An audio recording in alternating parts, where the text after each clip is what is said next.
I've been fascinated with how people learn for as long as I can remember.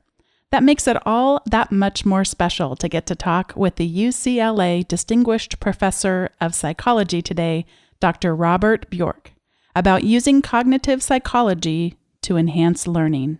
Produced by Innovate Learning, maximizing human potential. Welcome to this episode of Teaching in Higher Ed. This is the space where we explore the art and science of being more effective at facilitating learning. We also share ways to increase our personal productivity approaches so we can have more peace in our lives and be even more present for our students.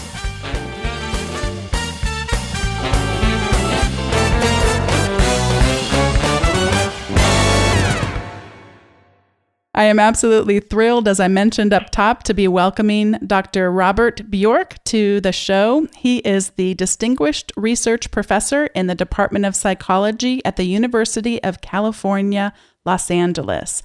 And Bob's research focuses on human learning and memory and on the implications of the science of learning for instruction and training. Welcome to Teaching in Higher Ed, Bob. Oh, I'm happy to be here. Thank you so much for responding to the invitation. I thought perhaps we could start out by you sharing a little bit about the Bjork Learning and Forgetting Lab. How did that get started, and what kinds of things are you researching in the lab today? Well, our laboratory here, which is co-supervised by Professor Elizabeth Bjork, my wife and colleague, has focused for a long time on what we think of as kind of the basic architecture of how people learn and remember, sort of how the system works. In recent years, we've been increasingly conscious that some of that very basic research has very strong implications for education and for self-regulated learning. That is how we manage our own learning. And the notion of the Bjork Learning and Forgetting Lab just reflects that forgetting is not entirely a negative process. That is, there's a number of senses in which forgetting, in the sense of losing access to information, can be almost a partner to learning. But in any case, it's a very active lab in which there are a mixture of postdocs and graduate students, and actually a lot of undergraduates involved, because it's sort of motivating. They're in the process, they're very involved in their own learning, and they tend to have a feeling they could do it better. So they play a key role in our research too. Oh, that must be a wonderful opportunity for them to get to see it in practice. What's particularly wonderful for them is that most of them work closely with a graduate student on some one project, and that is a kind of synergy that's very effective. And in a lot of ways, they get more out of working closely with a grad student who's, just a few years older than them than they would with Elizabeth or me. So it's kind of wonderful to observe in a lot of different ways. What are some of the common misperceptions about how we think that we learn versus how we actually learn? There's a whole series of them, but I think a kind of overriding source of the misconceptions is a kind of belief that we work something like a man-made recording device of some kind, like maybe a CD disc or something, that information kind of writes it on ourselves, and then, when we're asked to recall, we kind of play it off of there. And in almost every critical way, we differ from any such device, both how information is stored, what happens in the retrieval, and so on. So this has been a kind of continuing fascination for me personally, which is that how can it be that we have all these years of learning things and formal education, and then end up really not understanding the process? You might just think by sheer trial and error during all of our educational experiences, we'd kind of come to understand ourselves better than we apparently do. I've often joked with people saying, I wish I could fix this hard drive in my brain because I can still remember the lyrics to all these camp songs from when I used to be a camp counselor, but I can't remember where my keys are. And I know that that's a perfect example of that misconception. What has been the biggest surprise for you in all your studying of memory and learning that revealed one of your own misperceptions? I know you said this was early in your career. Yeah, early, all the way back when I was a grad student at Stanford. I won't go into the details of the research we carried out, but it was clear that in a condition that caused forgetting, which you would just think of losing the information from memory, that same condition led to better learning measured at a delay. Eventually, over years, even decades of research, we found all these different situations where the very same thing that produces forgetting then enhances learning if the material is restudied again. I've sometimes called this that forgetting is a friend of learning.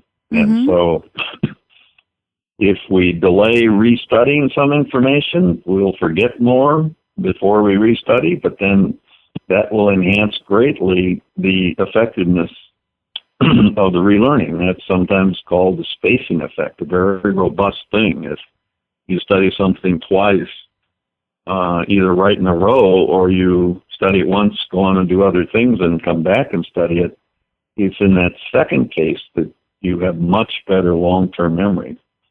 We also showed years ago that if you change the environmental context from the first time you study something to the second time you study it, if you're tested there, you will tend to remember less when you're in some new place than if you're back where you studied it. But if you study it again, then you're better off to study it in a different place. And of course, that has implications for teaching in colleges, because often how to study guides advise students to find some one place to study and do all their studying in that place. But the research says if you want to remember something optimally, it's actually better to study it in more than one place. What are some of the other components that make up successful remembering? Well, an absolute key, and it's been very active in research recently, is the critical importance of what we tend to refer to as retrieval practice. So when you recall something from memory, when you produce it, it does far more than to reveal that you did indeed have it in your memory. What you retrieve becomes much more recallable in the future than it would have been otherwise. And interestingly, things that are in competition with it become less recallable in the future. So actually using our memories shapes our memories, rather than something like memory compact disc or something where you play information on it, you leave things the way they were. As we use our memory, the things we recall become more recallable. Things in competition with it become less recallable. And this is just important both theoretically in terms of how memory works, but in a practical sense, for students, for all of us, we should do, as I sometimes advise students, we should input less and output more. A student who just decides to go over the material again and highlight it in a different color, say, that's nowhere near as effective as producing that information as maybe a couple students getting together and asking each other questions. Spacing is a critical thing to know. Knowing to test yourself, that is often testing is kind of seems to be a dirty word among people these days, but that's why sometimes we talk about retrieval practice. But change the low stakes or no stakes testing is actually key to optimizing learning. And so there's a whole bunch of things to get in your you become sophisticated as a learner. There's a set of things to learn, just how to manage your own learning activities. What would be an example of something that would be in competition with something that I was learning? Is it around the same topic that we're trying to teach or trying to learn, or yes, is it? Yeah, it would often be, or let's say it can be in the domain of skills and procedures too. You need to learn how to operate some new software. You use it effectively, and then as you retrieve it, use it. There may be some competition from an old, out-of-date version of that or something similar.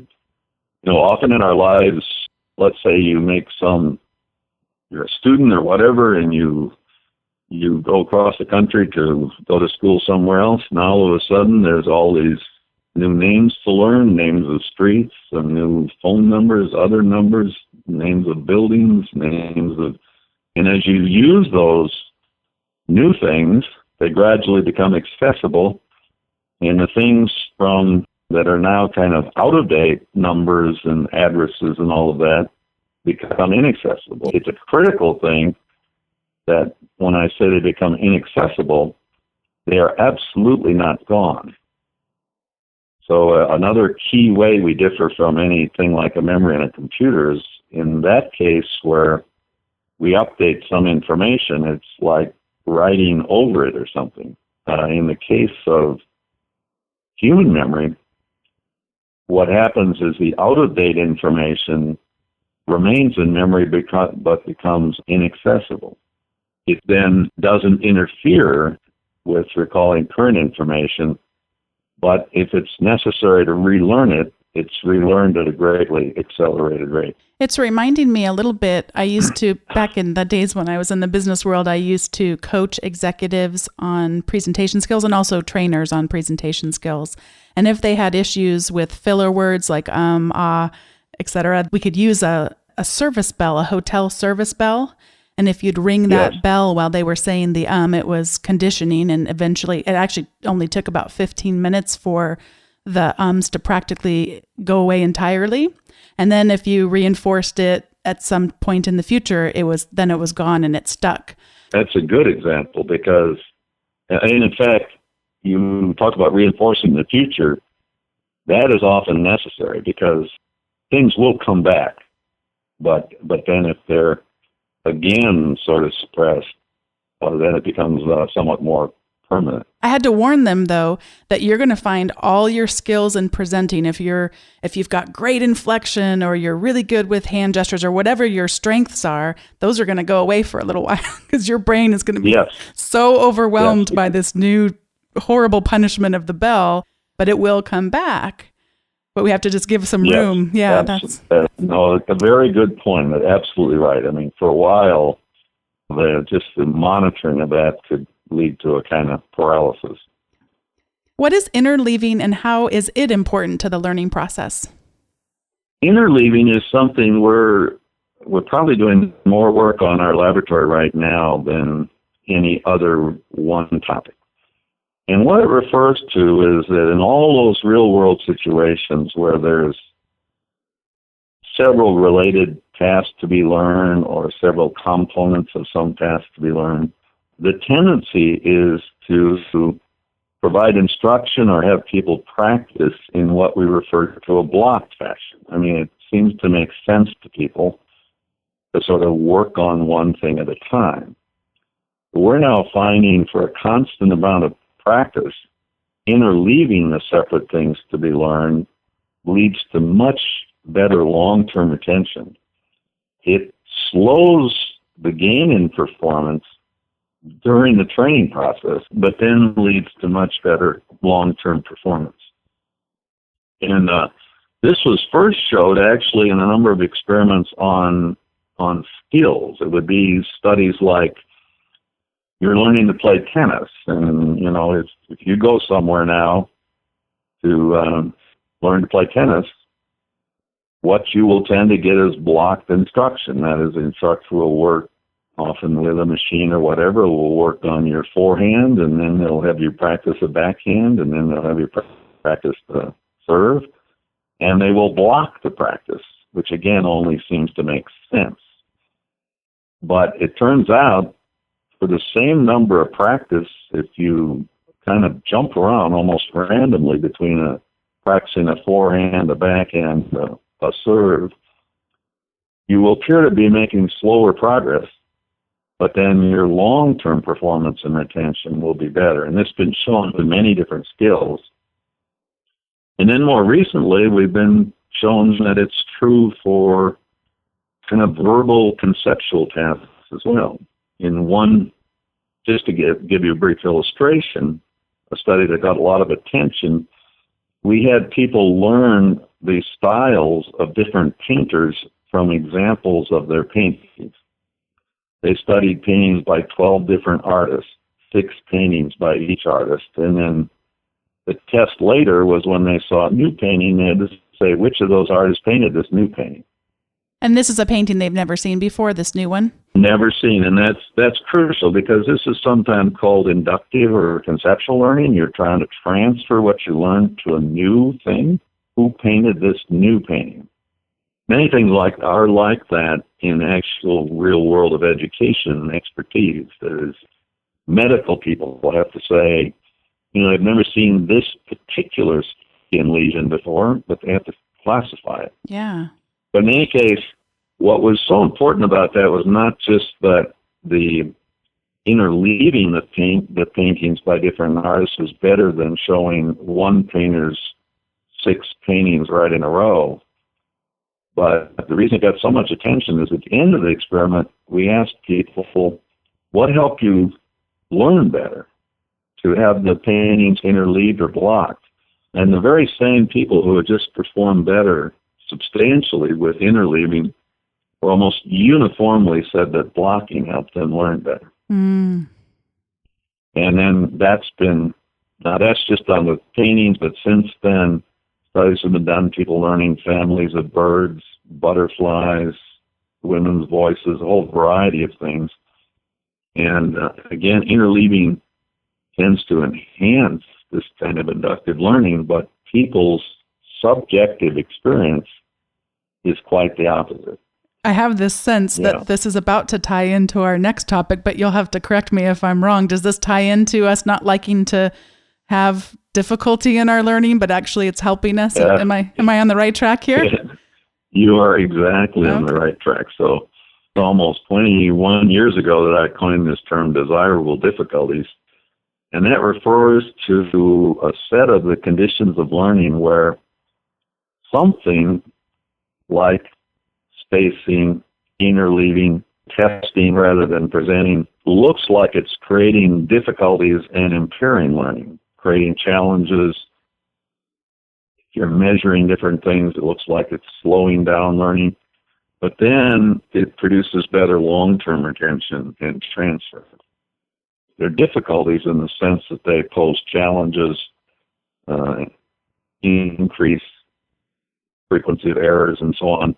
But they're desirable in the sense that they foster the very goals of instruction, which is, long-term retention and transfer of knowledge to new situations. And so, yes, indeed, interleaving versus blocking is a good example. Varying the conditions of learning and the examples you provide rather than keeping them constant and predictable. Spacing repeated study sessions rather than massing. I mentioned that spacing enhanced long-term memory, but actually if you look at a very short retention interval, then massing looks better. So, of course, this corresponds to the cramming that kids do prior to an exam. That can actually produce pretty good exam performance. It's just that by measures of memory and understanding, it'll be lost very quickly. Yeah, and don't ask them to tell you anything about it 6 weeks later or 6 days later, probably. That's exactly right, yeah. I loved this title of a recent publication of yours, or I think it said it's in press, Making Things Hard on Yourself, but in a good way, creating desirable difficulties to enhance learning. So we talked a little bit about desirable difficulties. Do you also then look at the undesirable difficulties that we should try to get out of the way for our learners? Yeah, we often have to emphasize that the word desirable is a key. There's a lot of ways to make things difficult for people that are just bad, period. And so, and in fact, even difficulties that are desirable under most circumstances can be undesirable if the learner's completely unequipped to respond to them. Mm. So I'll just give you one example. One of the keys to being effective, actually in managing your own learning or in teaching other people, is to take advantage of what's called the generation effect. And what that refers to is at any time, let's say you as a teacher, can take advantage of what your students already know and give them certain cues so that they produce an answer rather than you giving them the answer. You will enhance greatly their long-term retention. That's what's called the generation effect. Anything you come up with and generate, you'll remember much longer than if you are just presented that information. And so incorporating generation is a desirable difficulty, but people have to succeed at the generation. Mm-hmm. If they fail, it's no longer a desirable difficulty. So students need to have the past prior knowledge that puts them in the position to be able to generate and to make this very effective. In the generation effect, if they struggle along the way, perhaps getting it wrong at first, but then eventually making it, is that still a desirable difficulty? It really is, and you've just hit on something that's another important current theme in our lab. It turns out, people talk about trying to avoid students making errors. Maybe they'll learn their errors, this and that. But it turns out now lots of evidence that errors are a kind of key component of effective learning. And one thing that making errors does is when you've tried to answer it, and let's say haven't succeeded, the subsequent studying you do is more effective. So even we now look at some cases of giving students pre-testing on which they make almost 100% errors. That is, they haven't studied the material yet, and so they get very few things correct. But that pre-testing then enhances, sort of potentiates their subsequent studying and makes the studying more efficient. We tend to think, well, we should ask questions after somebody studies something, but now it looks like a lot of circumstances, the questions should come before they study the material. You talked earlier about successful forgetting. I'd love to circle back and talk a little bit more about it now. Can you share a bit more about successful forgetting and why it's important in the learning process? Well, it gets to be a kind of complicated story, except that when we forget, let's take one of the cases where forgetting enhanced learning. That's where you studied something in one situation in the presence of certain cues and so on. Now, as I mentioned earlier, you will tend to remember it better if you test it in that situation, rather than if you're tested in some new situation where everything is different. But now if I present it again, and so when I study something twice in two different contexts, two different settings, that appears to engage a number of processes that then support long-term memory. One is you interpret, or to use our jargon, encode the information somewhat differently when it's studied a second time in a different place. And that introduces what we tend to call encoding variability, which helps long-term performance, particularly performance in some altogether new setting. So many of the things that cause forgetting create the opportunities for the information to be interpreted somewhat differently, to make it be recalling it from the past study episode just a little bit more difficult. And I should probably emphasize there, we mentioned earlier that retrieval is a powerful learning event in the sense that what you retrieve, you'll remember better later. But it's critical that you sort of succeed in the retrieval And research says that the more involved or difficult the act of retrieval, provided you do succeed, the more powerful it is as a learning event. If you retrieve something that's trivially easily, you just met this person and now you're going to retrieve their name a few seconds later, that's a good thing to do, but it'll have relatively small effects. Whereas an hour later, looking across the room and seeing that person retrieving their name will have very long-term powerful effects. And in that instance, was I successfully forgetting in the beginning when I couldn't recall it immediately, and therefore it sticks that much more when I remember it later? Am I getting that part of it correct? Yeah, that is essentially correct. Now, it turns out many things are involved in remembering people's names and why we are just so bad at it, So, I mean, names are arbitrary. They don't just map on to what we already know.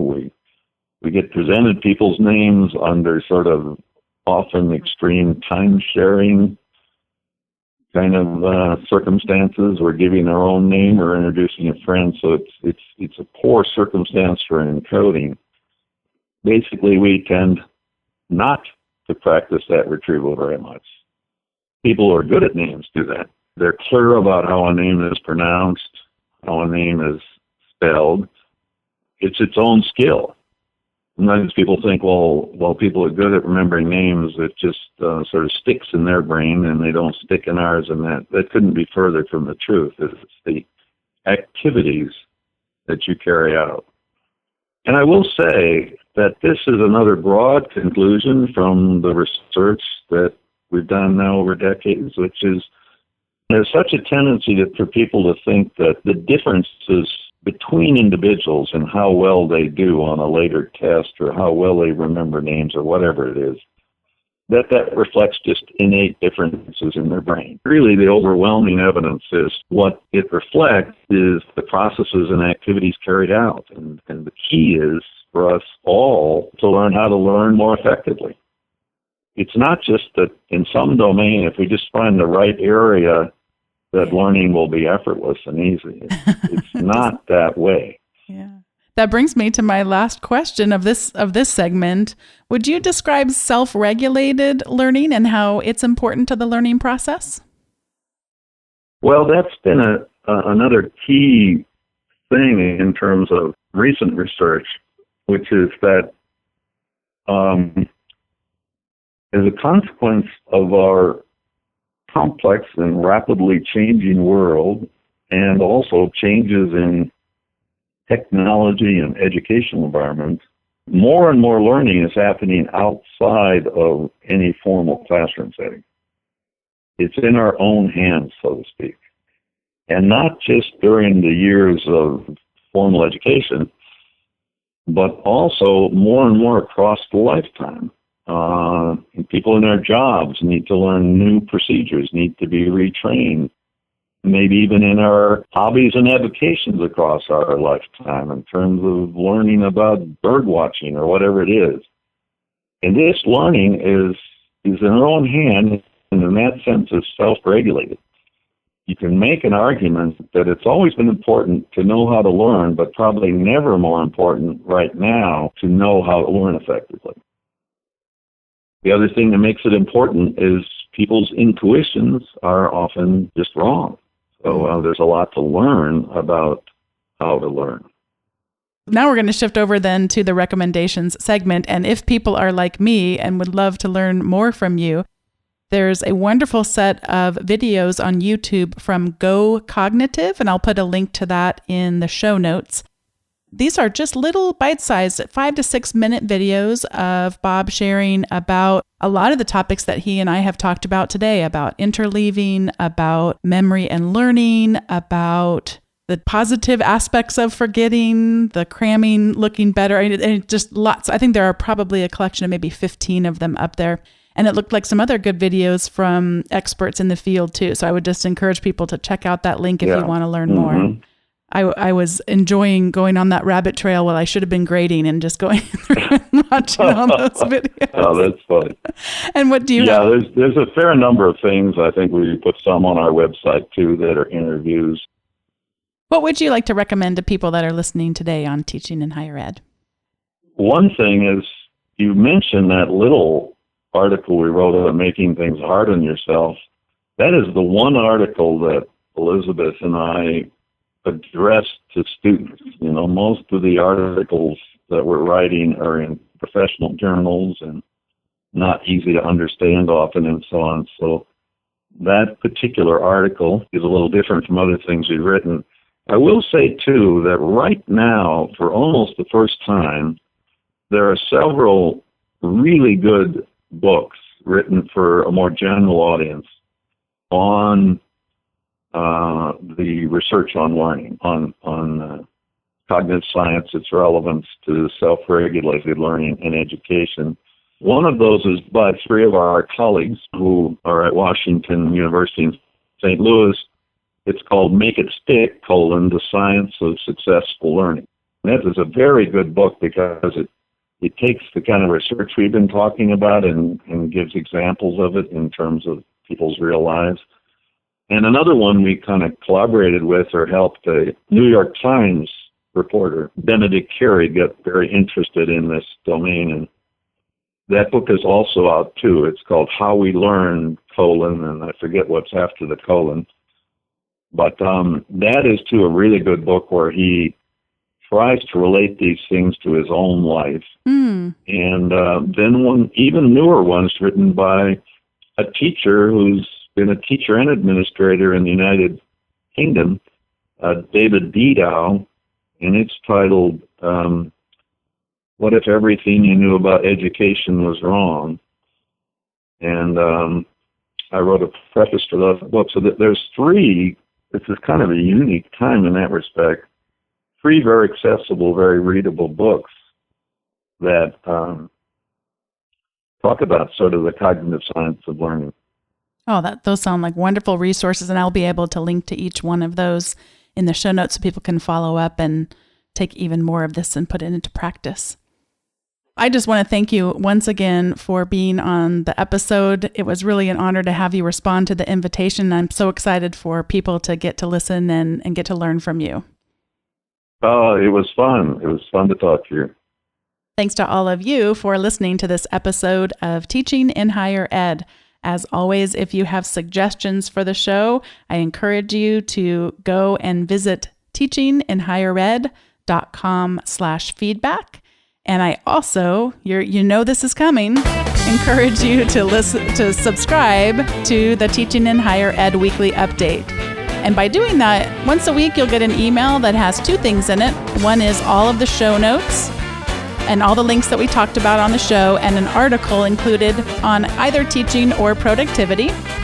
And when you subscribe the first time, you will get a free e-guide of the 19 educational technology tools to help you facilitate learning in the classroom and online. So go ahead and check that out if you haven't already. That's at teachinginhighered.com/subscribe. Thanks for listening. I welcome reviews or ratings on iTunes or whatever service it is you use to listen to the show. That just helps other people discover the show and build our listener community as we continue to learn from each other. Thanks again for listening. I'll see you next time.